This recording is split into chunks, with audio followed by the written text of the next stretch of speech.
দিনভর থেমে থেমে দেশের সব বিভাগে বৃষ্টি হতে পারে বলে জানিয়েছে আবহাওয়া অধিদপ্তর। সেই সঙ্গে সারা দেশে দিনের তাপমাত্রা 5 ডিগ্রি সেলসিয়াস পর্যন্ত কমতে পারে বলে জানিয়েছে সংস্থাটি।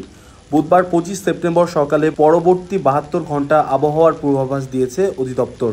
সাগরে সৃষ্টি হওয়া লঘুচাপের প্রভাবে ঝড়ো হাওয়া সহ বৃষ্টিপাতের কারণে সমুদ্র বন্দরগুলোকে 3 নম্বর এবং নদী বন্দরগুলোকে 1 নম্বর স্থানীয় সতর্ক সংকেত দেখাতে বলা হয়েছে। দেশের অভ্যন্তরীণ নদী বন্দরগুলোর জন্য আবহাওয়া পূর্বাভাসের বলা হয় রংপুর, রাজশাহী, টাঙ্গাইল, ময়মনসিংহ, যশোর, কুষ্টিয়া, খুলনা, ঢাকা, বরিশাল, পাটুয়াখালী, নোয়াখালী, কুমিল্লা, চট্টগ্রাম, কক্সবাজার এবং সিলেট অঞ্চলসমূহের উপর দিয়ে দক্ষিণ বা দক্ষিণ পূর্ব দিক থেকে ঘন্টায় 45 থেকে 60 কিলোমিটার বেগে অস্থায়ীভাবে দমকা বা ঝড়ো হাওয়া সহ বৃষ্টি, বজ্র সহ বৃষ্টি হতে পারে। এসব এলাকার নদী বন্দরগুলোকে 1 নম্বর সতর্ক সংকেত দেখাতে বলা হয়েছে। আবহাওয়াবিদ হাফিজুর রহমান বলেন, মৌসুমী বায়ুর প্রভাবে এই বৃষ্টি হচ্ছে। আজ সারা দেশে থেমে থেমে দেশের বিভিন্ন অঞ্চলে এই বৃষ্টি হতে পারে। আগামীকাল এই বৃষ্টি অব্যাহত থাকতে পারে। এরপর বৃষ্টি কমলেও তাপমাত্রা আগের মতো বাড়বে না।